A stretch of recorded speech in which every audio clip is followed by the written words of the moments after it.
How incredible would it be to eat the fruits of your labor while laboring for more fruits? In other words, imagine you are grateful for what you have right now while also in the pursuit of greater.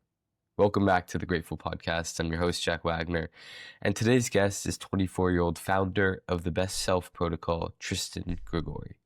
Today, we will dive deep into the beautiful paradox I just explained, helping anyone uncertain in their path to find clarity and confidence to go for their dreams. Tristan, welcome back to the Grateful Podcast. Yeah, thanks for having me, Jack. And what an incredible way to start it off. That was quite something. Thanks for having me back again.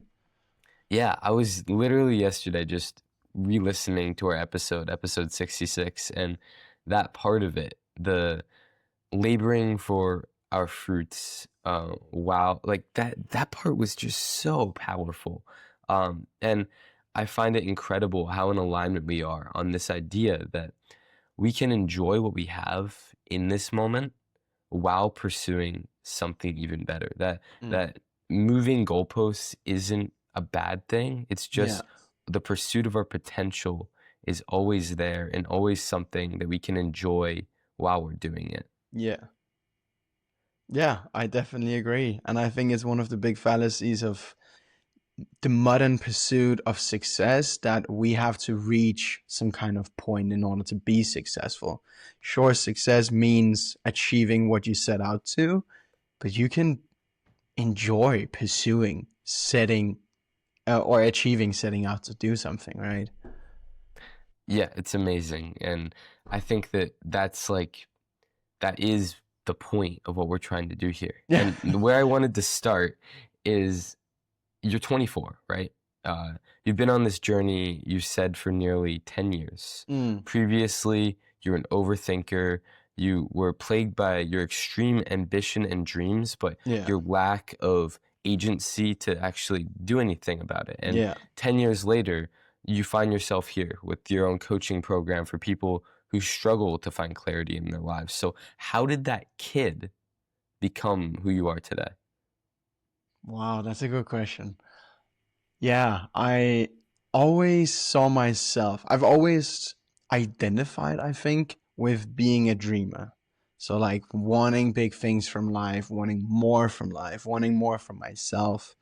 But I was always the kid stuck in his dreams as well. Like nothing really came of it. Sure, I would do things or try new things and pursue this and that, but like nothing really changed. I was just stuck in this dream that once I got this perfect, beautiful life, everything would be amazing, right?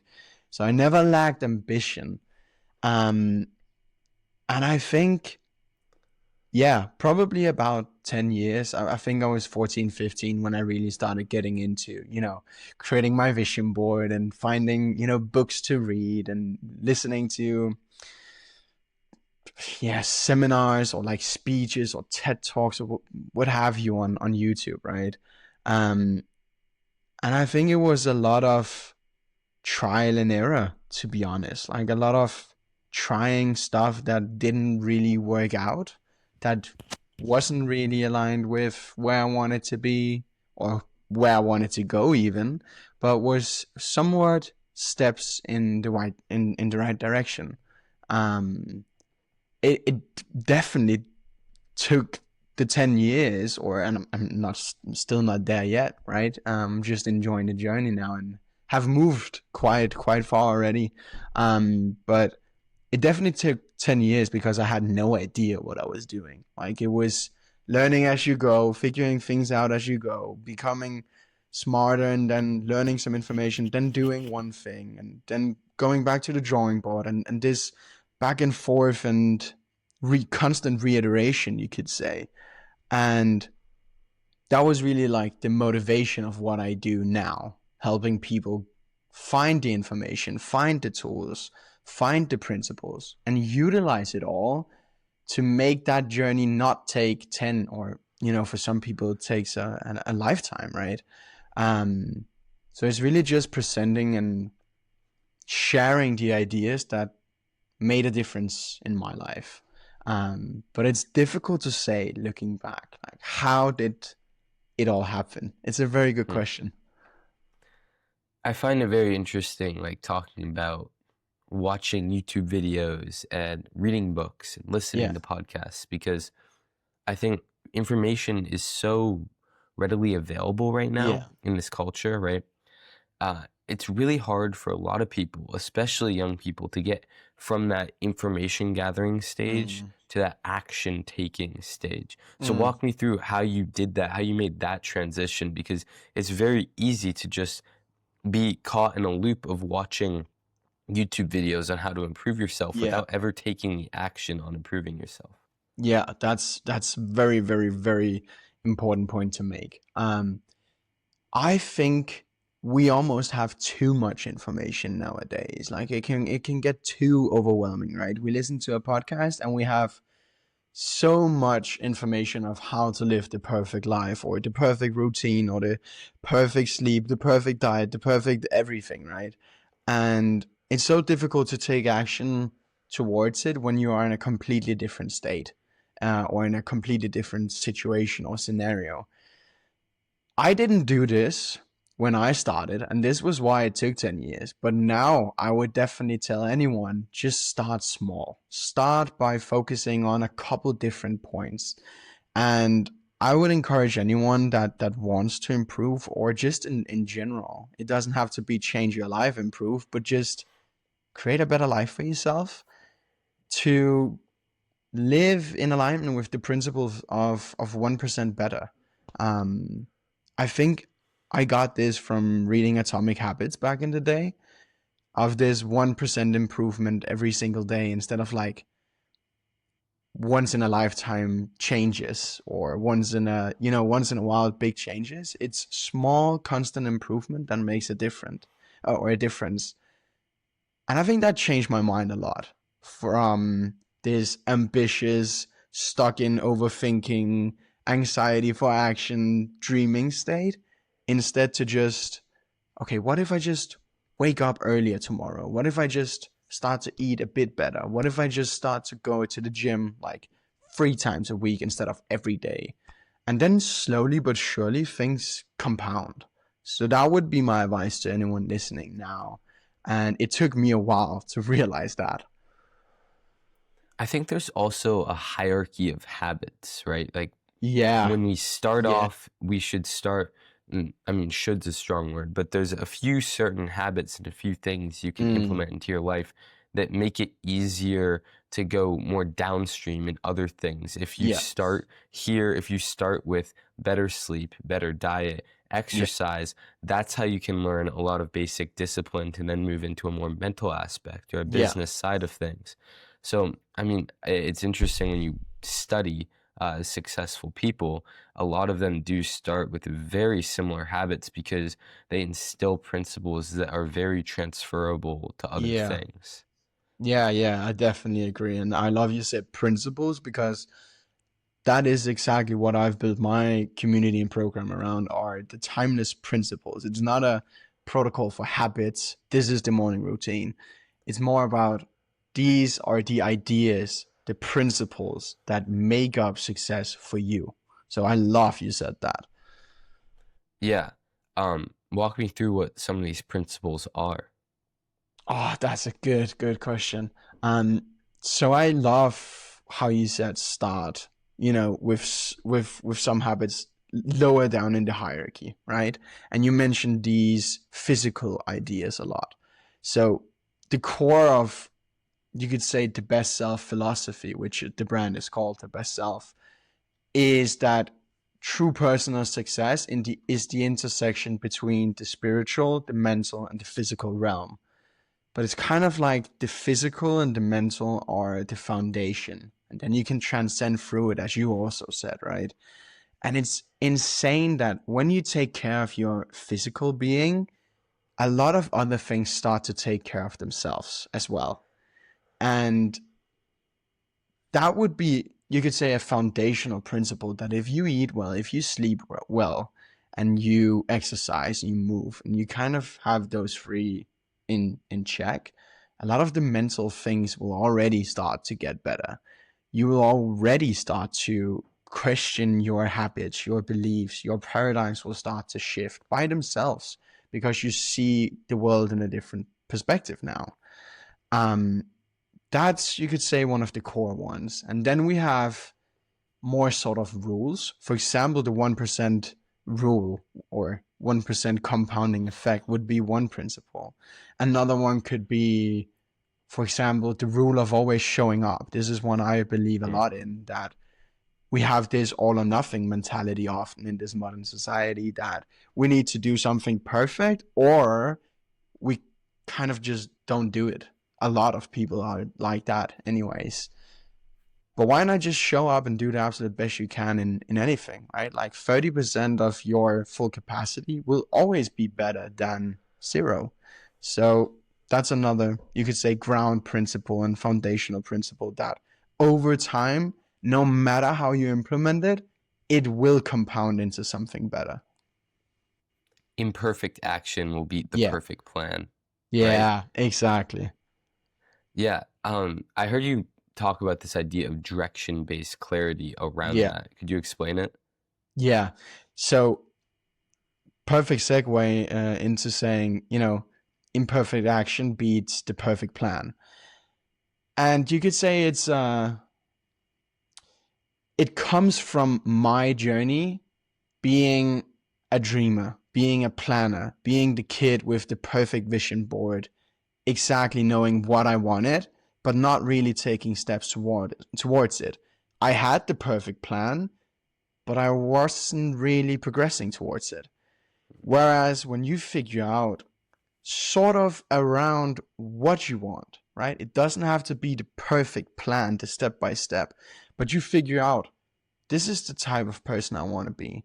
These are the Mm. traits I admire. This is, sort of the job I really want. These are my passions. This is my purpose. This is my mission. When you have a general clear idea of what direction in the future you'd want to go towards, it's just about going towards it. So that would be clarity based direction instead of that planning and like, oh, where do you see yourself in 5 years? Oh, I'm here, here, here, and these are the steps. Instead, what are the principles that guide you? What's your personal compass? What's the version of you you're going towards? And then it's just walking towards it. What you're talking about takes a lot of intuition, a lot Mm, of introspection, I think, to become clear and confident on those yeah, things. And those are two things that many people are really lacking these days, because you can say, where do I want to be in 5 years? But a lot of people will have absolutely no clue. And if they yeah. do think of something, they'll just hear all the doubters or the doubts that they have inside as well coming up. So what's your advice for introspecting in a way that does create clarity in your life?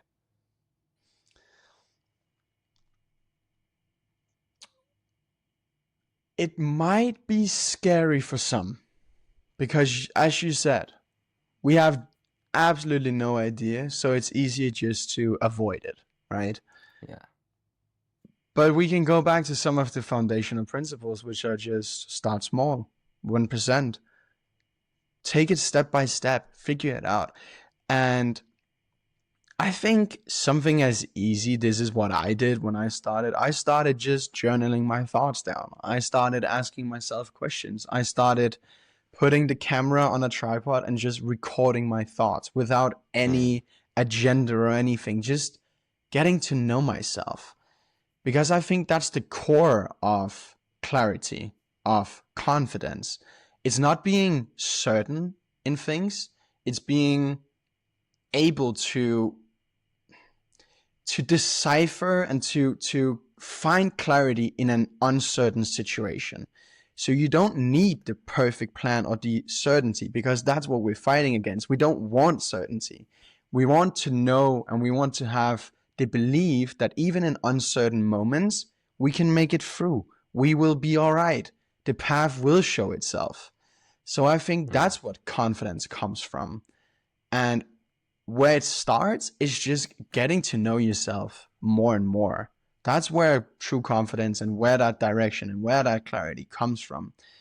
And it can be as small as starting journaling here and there. It can be as small as setting up the camera and just recording yourself speaking to it. But I think nowadays we also have a lot of other tools, right? When I did this, we didn't have ChatGPT, or we didn't have guides online how to do this. So anyone can go on now and have ChatGPT and say, ask me 10 questions that would help me deepen my understanding of myself. That would help me find my purpose in life. That would help me uncover my passions. That would Mm, help me craft a career that lines up with the person I want to be, right? Um, there are so many tools, so many people that can help you do these things nowadays. You can even just go on Instagram and find people that make content about it, like you and I do, and expand your thinking.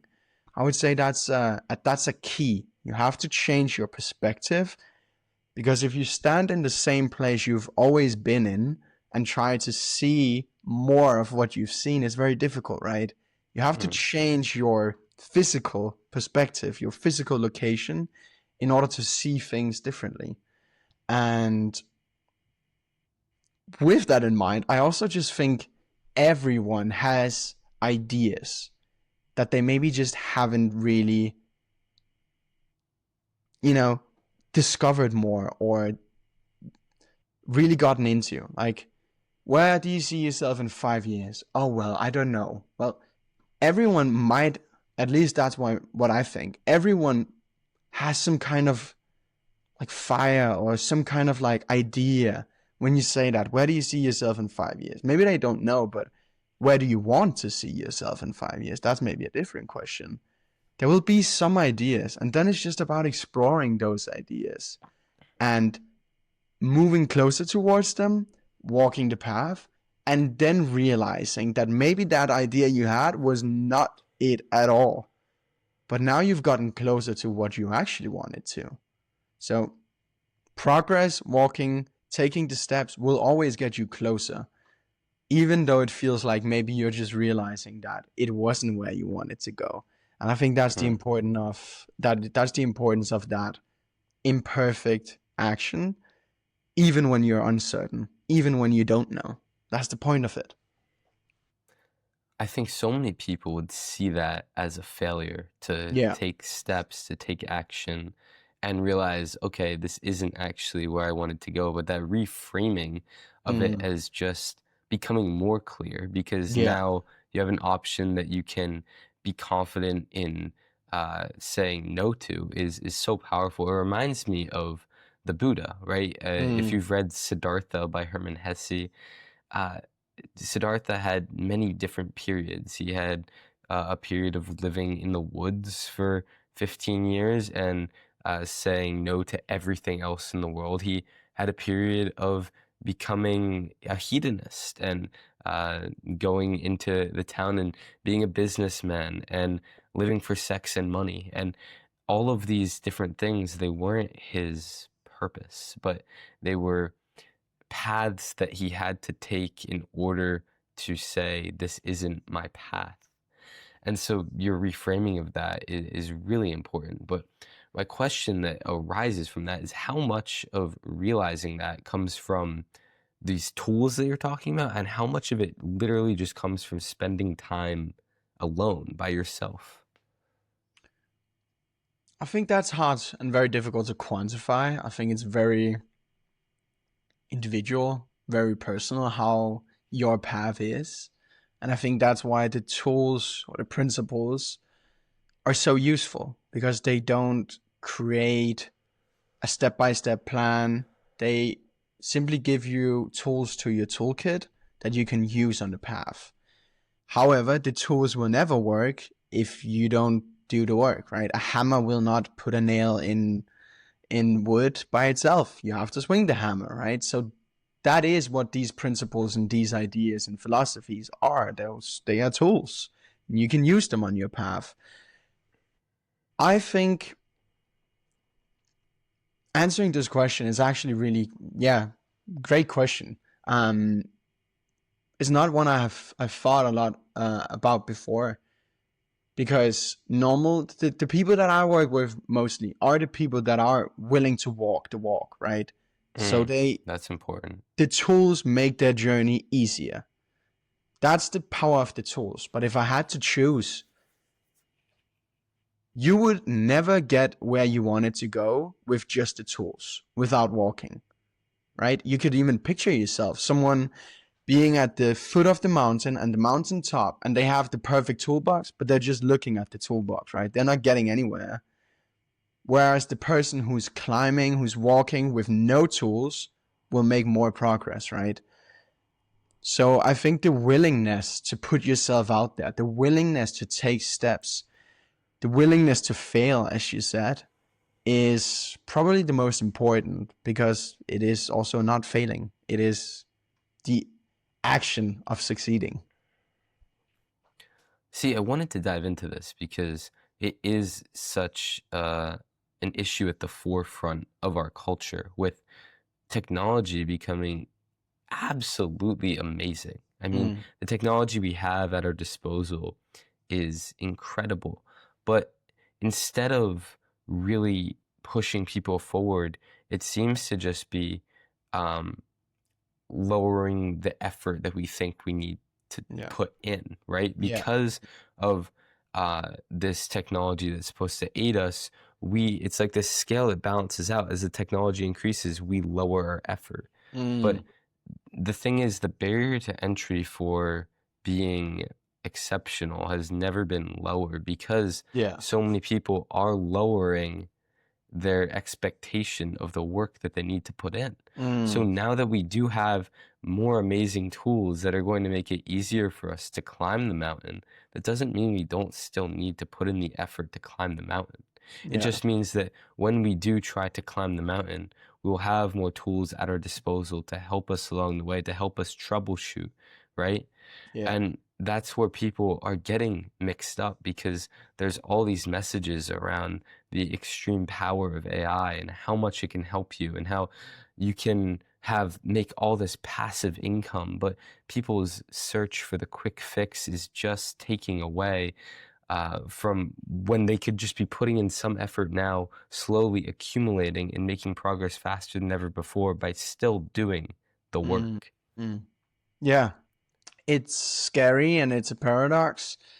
Um, and to be honest, one that's so new that I don't know the solution to. I think it's individual how you choose to solve this issue, but it's definitely a rising issue, and it's one that we have to pay attention to, because we are domesticating ourselves. We are lowering our, I think there's even been studies nowadays that people are dumber now. After Hmm. you've been on ChatGPT for 2 hours, you are noticeably dumber, less intelligent, because you don't have to think. And that's an issue, right? Yeah, there was a study done by MIT recently with, I think, Mm, 60 participants, and it had a group write an essay just themselves, a group write an essay using Google, and a group write an essay using ChatGPT. And then afterward, it had them recall what they had written. mm, And the two groups the groups that wrote themselves and wrote using Google were able to recall and explain the information that was presented yeah, in the essay, and the group that used ChatGPT was not. And it yeah, found that they struggled to write in the future. And it's really scary because while AI is really a tool that we can use, it's hard to differentiate where we should be using it to get a competitive advantage and where we're using it out of laziness. yeah. That's a good note. I have this rule for myself that, and I try to do this with everything, right? That our effort compared to our reward should be worth it, right? If you're putting way too much effort into something and the outcome is not worth it, then it's probably not worth pursuing, right? That's kind of like the idea of quitting versus something, giving something up because it's not worth it. But recently, I've started to introduce the idea the other way around as well. That if it's too less or too little effort for a huge reward, maybe there's something off about that as well. And I'm not saying Hmm. don't utilize the leverage, because that's leverage, right? That's great. But there has to be some cognitive effort put into the things that actually get the reward as well. If you can just whip up an essay in 5 minutes, then it might not really be worth it, right? Because it might be a good essay, but did you really put in effort to make this essay good? And I think that's part of it, right? That's part of success. That's the struggle that you have to go through in order to get to an outcome. And if you can Google something or ChatGPT it and figure out a complete list of the presidents in, all throughout US history, and you just did that in 10 seconds, you didn't put any effort into it. Is it rewarding? Maybe not. Does it need to be rewarding? Maybe not. And I think that's an important distinction to make, that when you use these sort of tools, what's the outcome? What's the intent you have behind it, right? I would be using ChatGPT for a bunch of stuff. I use it every single day, but I would never have it make something for me, do it instead of me. I almost see it like as a sparring partner, as a different perspective, right? I give it ideas, it gives me back feedback, it gives me more ideas. I reiterate on those ideas. I say, I like that, I don't like that, let's work on this. And then I find new ideas and I say, what do you think about that? I never say write an essay and no, I don't like that, fix that. Because then that becomes the creator. And I think maybe that's the idea. You want to stay the creator. You want support, but not creation. Yes. Does that make sense?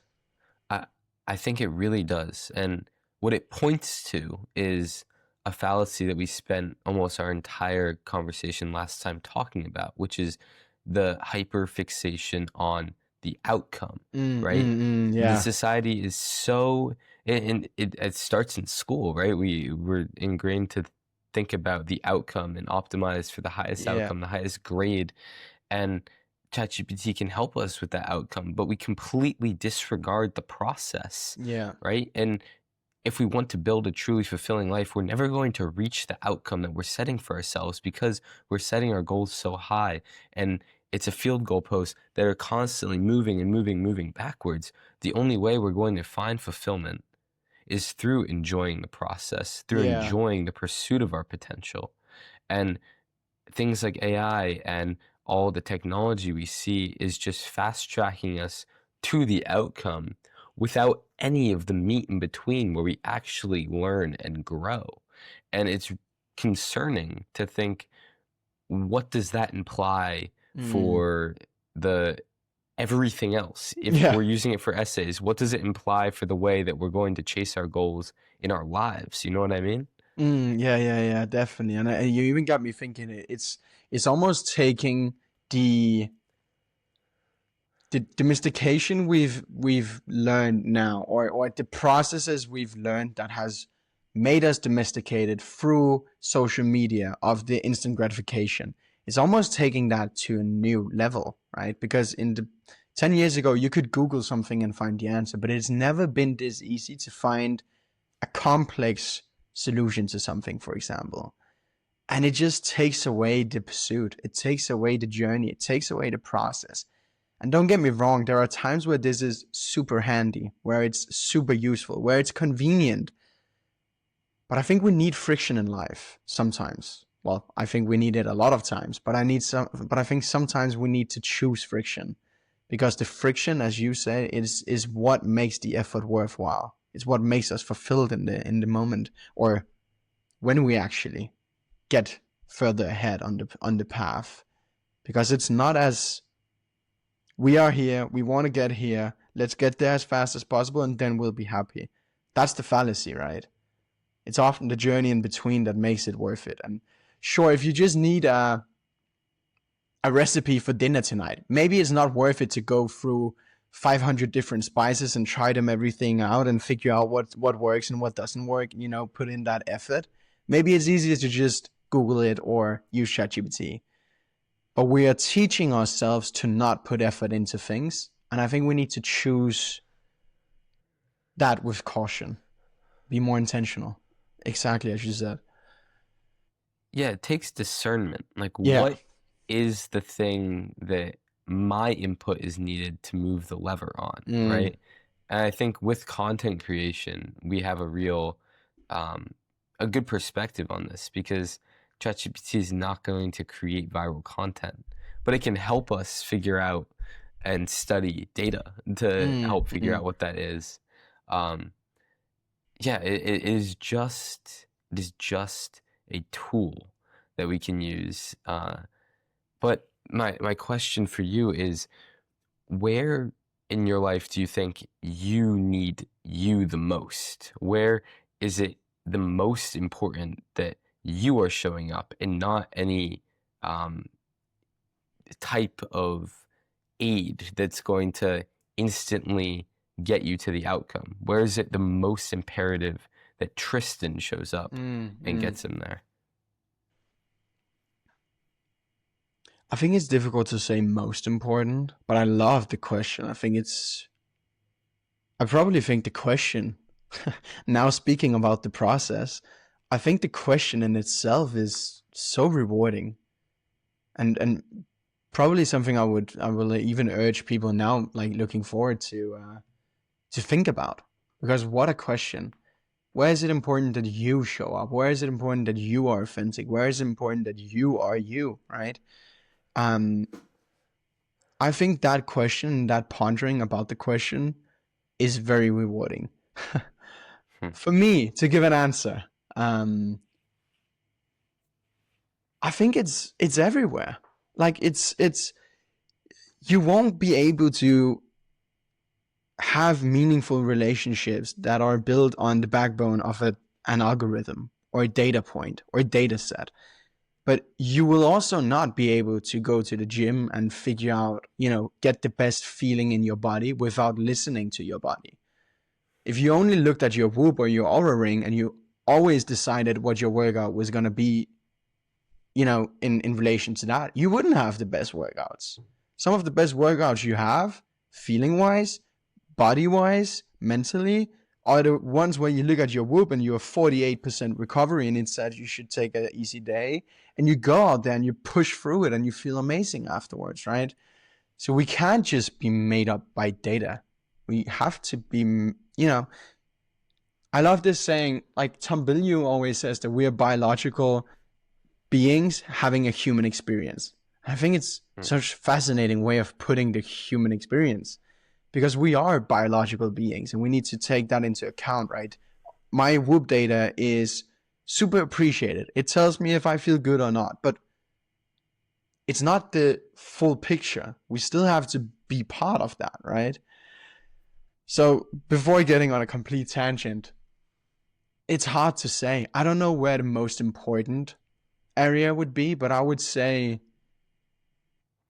being present with whatever is in front of you, whatever matters to you. And for me, that would probably be my relationships with the people in my life, my loved ones, but also with myself. Yeah. I'm quickly interrupting just to let you know how grateful I really am that you're here tuning into the Grateful Podcast, that you're a member of this community. It's amazing just how much we've grown in the past year. I'm a freshman in college. I started this 10, 11 months ago, and we have 11,000 downloads. We have over 100 episodes, and I just want to keep that momentum going. So if you could help out with that by sharing this with someone that you think would really get value from it, leaving a review down below, or subscribing wherever you listen or watch, that would just mean the world to me. And send me a DM, a screenshot of you doing that on Instagram, so I can personally thank you, because this community means so much to me, and it is amazing to watch it keep growing and keep impacting people's lives. All right, let's get back to the episode. And that's so important. And I think relationship with yourself is so dependent on your relationship with others. And people are increasingly becoming more anxious, more depressed, more overthinkers out there. And you look at it and you think, why? And I don't have the research to back up my claim, but my prediction is it's because our relationships with others are going. And oftentimes you'll hear the philosophical question, like, what is love? But really, you think about it, and the people that you love the most are the people that make you love yourself the most. And so if we're becoming disassociated with who we are. It's because we no longer have people that are around us. We're no longer prioritizing relationships with other people that make us love ourselves, that show us who we really can be. Mm, Um, what do you think about that? that's a good question. I was thinking about it while you were speaking, and I think it would, in my perspective, it would rather be an interdependence between our relationship with ourselves and then others. I don't think it's directly correlated, because I know many people that have amazing relationships with others but struggle with themselves. And Hmm. then likewise, I remember a couple of years ago transitioning through, this idea that, for example, Chris Williamson's would call the lonely chapter, right? Where you're building your relationship with yourself, but your relationship with others are falling apart. So I don't think it's directly correlated, but I do agree that loving relationships that show you who you can be will always be a positive to your relationship with yourself as well. It will never make your relationship worse. Your relationship with yourself. So I think it's safe to say that having great people around you that balance the line between upholding you to your potential and the standard of your potential, and then loving you for who you are, will always make a incredibly noticeably positive impact on your life that bad relationships or people that drag you down could never have. Hmm. Yeah, that's very interesting. I think that the there may not be correlation there, or maybe it's a very subjective thing. Mm, I've never really felt like the lonely chapter is something that I'll truly have to go through, because yeah. I'm lucky enough that even if a lot of people, like, and I've already gone through that part where a lot of people and a lot of more surface level relationships do seem to dissipate, there's always those core relationships that will stay Mm, no matter what I do in my life. Um, I know that there are some people around me that will love me and will be yeah. there for me. And Yeah. it's that fallback. It's that having these people that reflect who I do want to become that is really pushing me forward. And I know that they'll catch me. Like, my rock bottom is having these people. Mm, And that's a thing that I wish so many people got to experience that, because yeah. I know many people don't have that. I know how lucky I am, but I think that that's honestly one of the reasons I was able to come up with this duality of gratitude and ambition idea, because I know I'm so grateful for all of them and everything I Mm, have right now. And I do want so much more, but I yeah. know that if that fails, I just get to come back to this place right here where I have so much love. Yeah. Yeah. Yeah. Yeah. That's beautiful. And I do agree with what you're saying. I think you are lucky because a lot of people don't have that. And I think it shouldn't be a reason to not love yourself that you don't have loving people in your life. Do you know what I mean?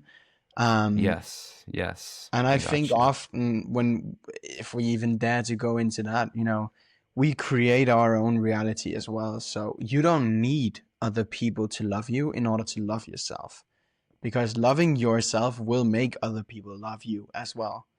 Mm, Um, it's sort of like the polarity, and the more you lean into that, the stronger that polarity will be, the stronger the frequency and the tension between it will be and become, and the more you'll start to see how it works. That's why I like that lonely chapter thing is an idea, right? And sure, not everyone goes through it, um, but the more you start to become who you want to be, the more you will also attract people that are on that level, that are on that frequency, right?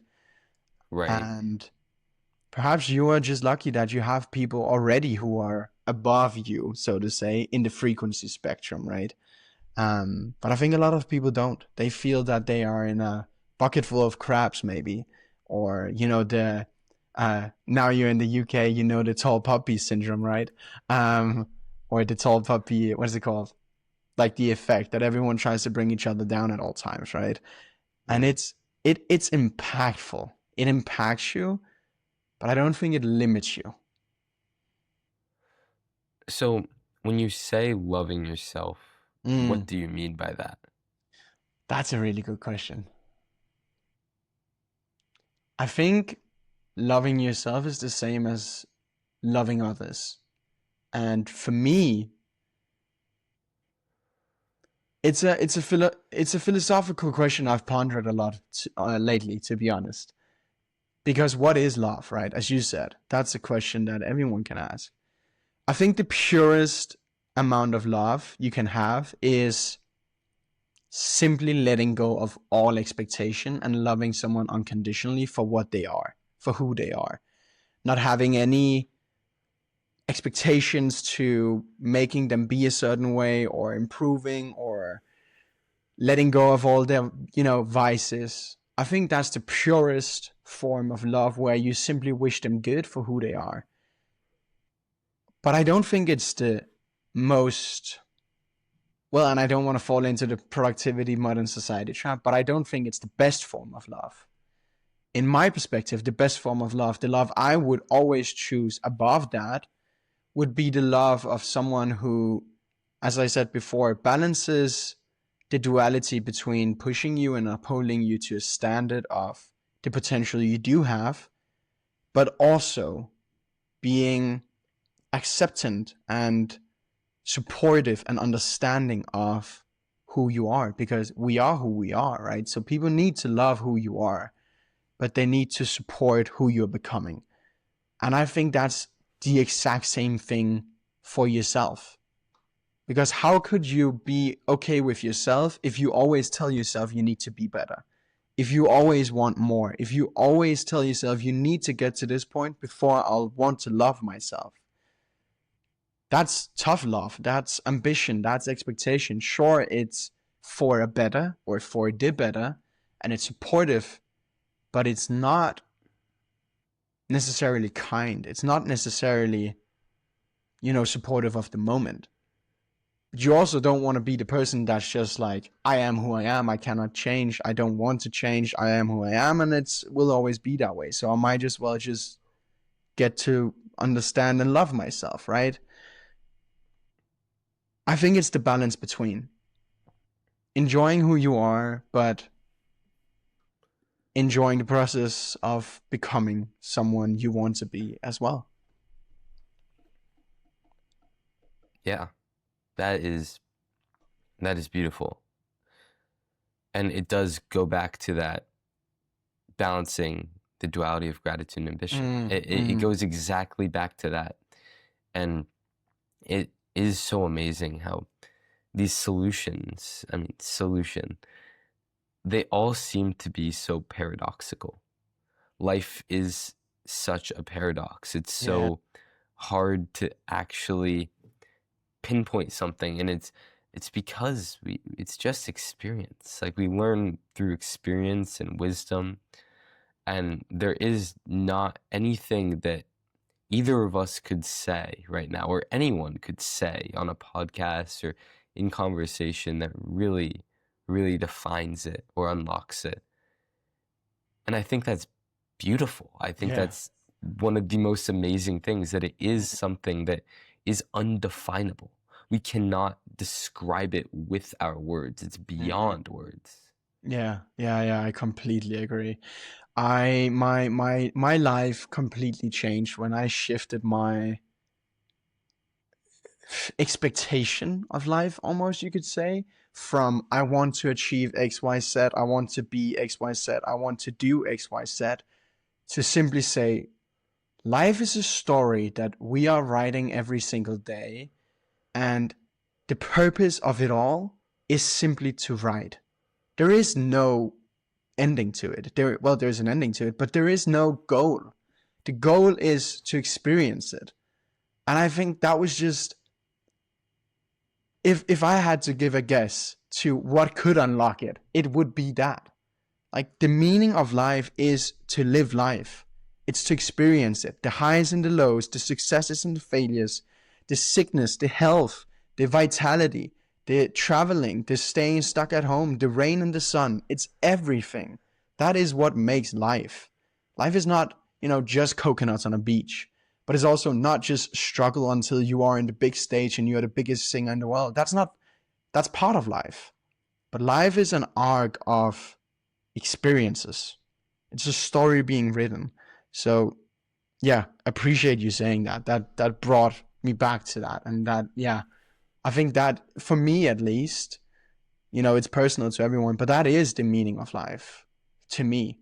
That duality that you see in everything of how can you experience it and how can you make the most of the moment and the experience of the moment.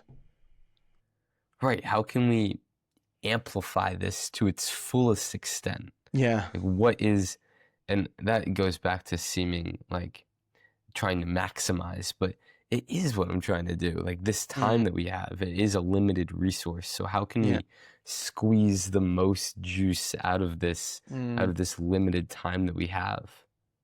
I like that, but I think something I've starting to learn more is that sometimes you don't need to maximize. Sometimes things just are.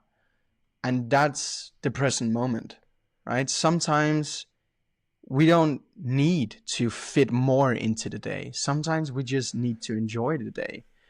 I get what you're saying. I've always been well, not always, but since my self-improvement journey, I've always thought if I had 3 hours and I could choose of watching a movie for 3 hours, or I could do a movie for 2 hours and then do a run for an hour, or, play games for an hour, right? That's more experience. That's more life. Like I'll do that. But the more I'm thinking about it, the more abundant I see that life is, and the more rich I see that every experience can be. I think sometimes it's just about saying, this is the experience, and it's the experience I'm experiencing right now, and I don't need to chase more of it, if that makes sense. It's But about I agree. On a life scale, I agree. You want to get something out of this life. So, like in the moment, it's less about casting a wide net and more about reaching deeper, right? But when you think about life, it's again a balance of both. Am I correct? Is that what you're saying? Yeah, I think so. I think you need to pursue success and pursuit in general with urgency. You need to get it done. Otherwise, it won't ever get done. Sure, you have a full lifetime, but that lifetime passes by so quick. And I think we should aim to get a lot out of the life. But sometimes more is not more. Sometimes less is more. Sometimes simple is enriching, and sometimes the present moment is just everything we need. You were talking about stories and how, like, when we're writing a story, and the purpose is to be writing. I've been thinking a lot about the stories that we tell ourselves because, I mean, that really does dictate how we live our lives and the outcome we'll see.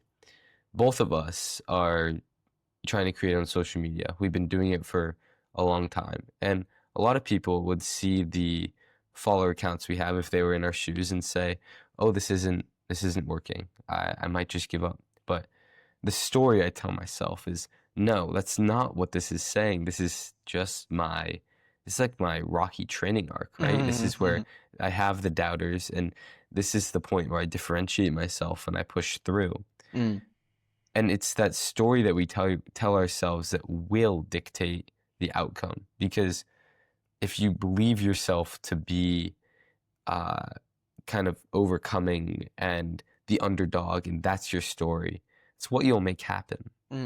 And if you believe yourself to be, oh, this is a sign that it's not meant to be, you'll quit. That's what will happen.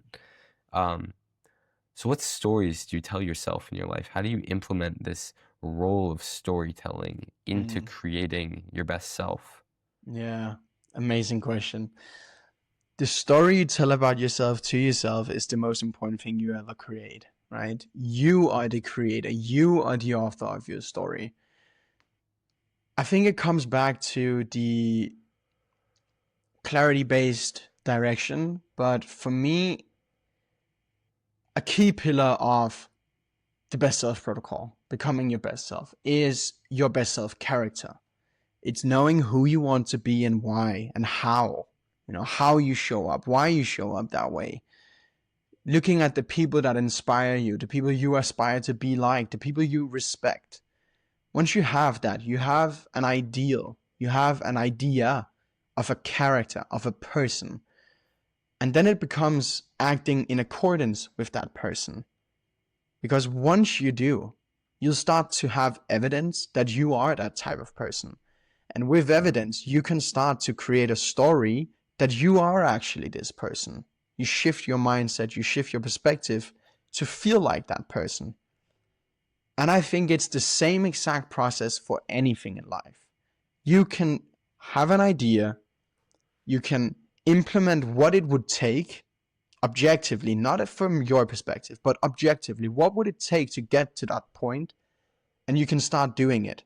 And that will, per definition, make you that thing. It will make you that person. It will allow you to do that, right?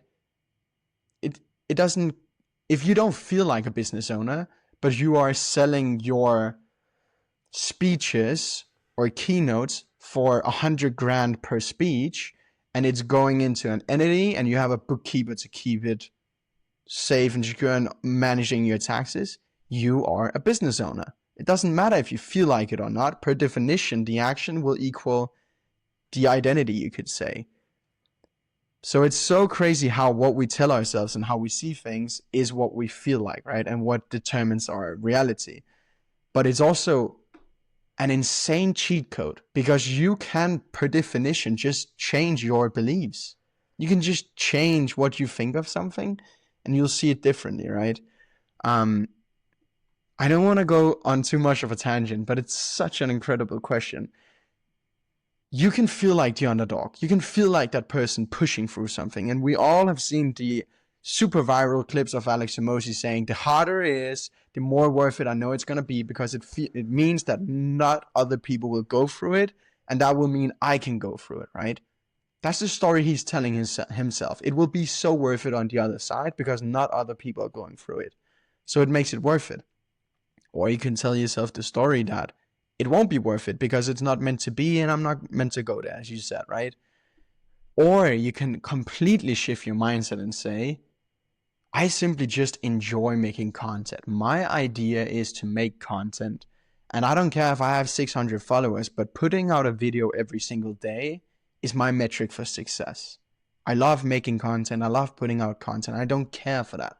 And I know if I just continue doing that, it will become a success metrically at some point as well, right? So that would be a story I'm telling myself. Not that I have to push through because it's difficult.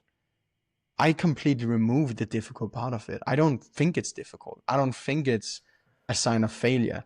I think it's a sign of success.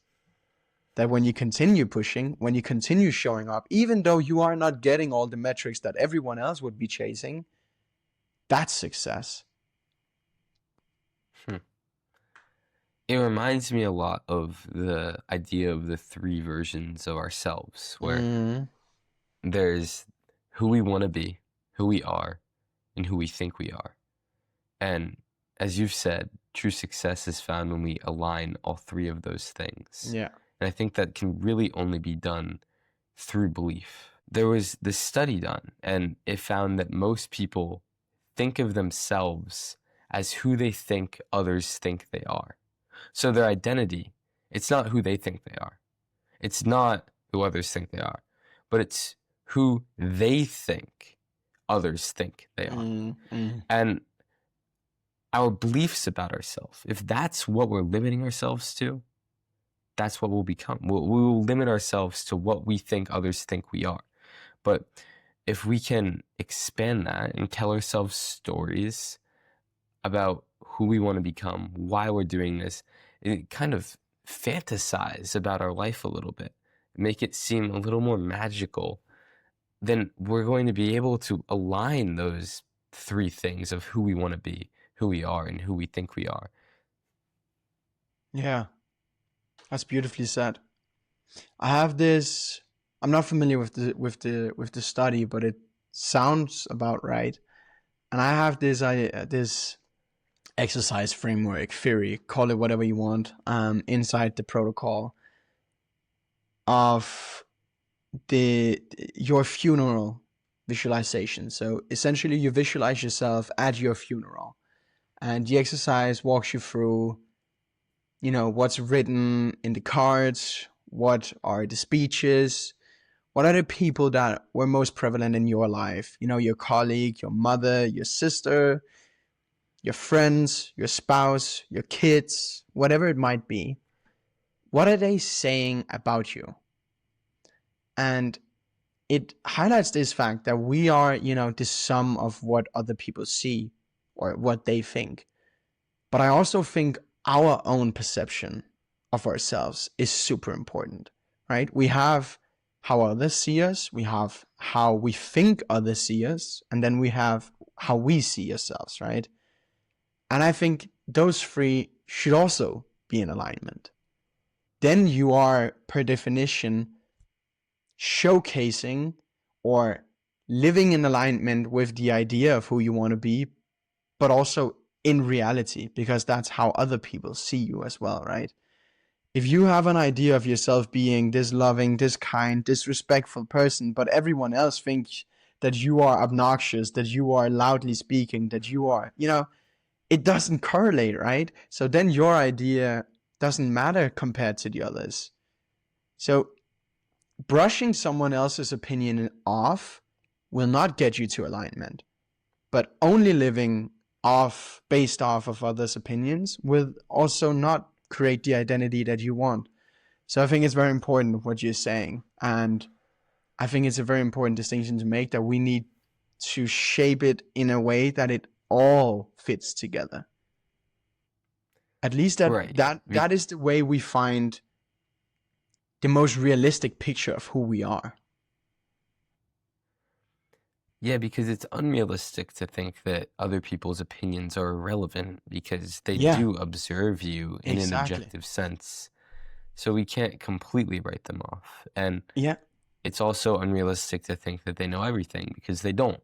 But what's happening on the inside is only part of it. So if we're judging our identity based on what's happening inside, we're leaving out everything on the outside that others do perceive us as. And that's important. So yeah, if we can align those two, and I don't know if that's ever fully even possible, but if we can, man, that would be a very, very easy, like easy in the sense of um, it would just feel so good. I think yeah, it's so much of our anxiety would go away. yeah. It feels light. Yeah, 100%. So Tristan, to end this amazing conversation, what are you most grateful for right now?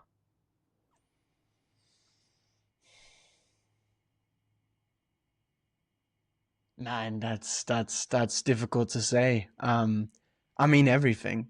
Life life in itself, man. Life is a beautiful journey and it's an experience just waiting to be experienced. I think waking up every single day with the gratitude towards that you get another day of this beautiful experience is peak happiness. And for me, that's the goal, man. Like today I've gotten to have an amazing conversation with you. I'm not that lucky every single day, but that's been great. And tomorrow I have something else to be grateful for. But walking this earth and experiencing the experiences that life throws at us is it's beautiful, man. It's magnificent. Nothing beats that. I love it. And you can really feel that. As I said before we started, I think your content and your personality it is so amazing because after speaking with you, after even watching a 50-second reel that you put out, my mood is I appreciate it, man. But yeah, it got. It's weird why it does it, that. I know. At least it's at the end of the conversation. Yeah. But yeah, my mood has changed. I feel Yeah. more clear, calmer, and it's so rare um, in this whole era of just stealing people's attention, the attention economy. So I really am appreciative of what you do, and I'm so excited to uh, keep seeing where it grows to. No, I appreciate that, Jack, and likewise so much, right? I mean, I see so much of myself in you as well, or my younger self. Um, so I'm happy that the world is creating better spaces for people like me and then you to make life and to make life a beautiful experience, but also to make the world a better place. And I truly believe you're doing that, so continue doing that, man. And I am excited to follow along as well. And who knows, maybe we'll do it again in a year's time. 100%. Yeah, this is not going to be the last of these. It will be an honor to be back. I appreciate the conversation today as well. Awesome. Thank you, Tristan. And thank you. Thank you so much for tuning into this episode of the Grateful Podcast with Jack Wagoner. I'm just so happy that you made it this far, got value out of this. And do me a favor, take a screenshot of where you're at right now and tag me on Instagram in your story, and I'll repost it and thank you personally, because it really is amazing that you took this time out of your day to cultivate more joy into your life and learn more and improve yourself. And if you think that anyone else in your life could get benefit from this, make sure to send it over to them so that we can keep making more impact on more people's lives. Now, if you enjoyed this, I release episodes every Monday, solo episodes, and then every Wednesday with an amazing guest. And my goal is to keep getting these guests to be even more amazing. Not that the ones we've had aren't, but just even more amazing and make a bigger impact on you guys. So if you want to help me do that, then leaving a review wherever you listened is huge. All right. Hope you guys have a great week. I'll see you on Wednesday for the next episodes of the Grateful Podcast. Stay grateful.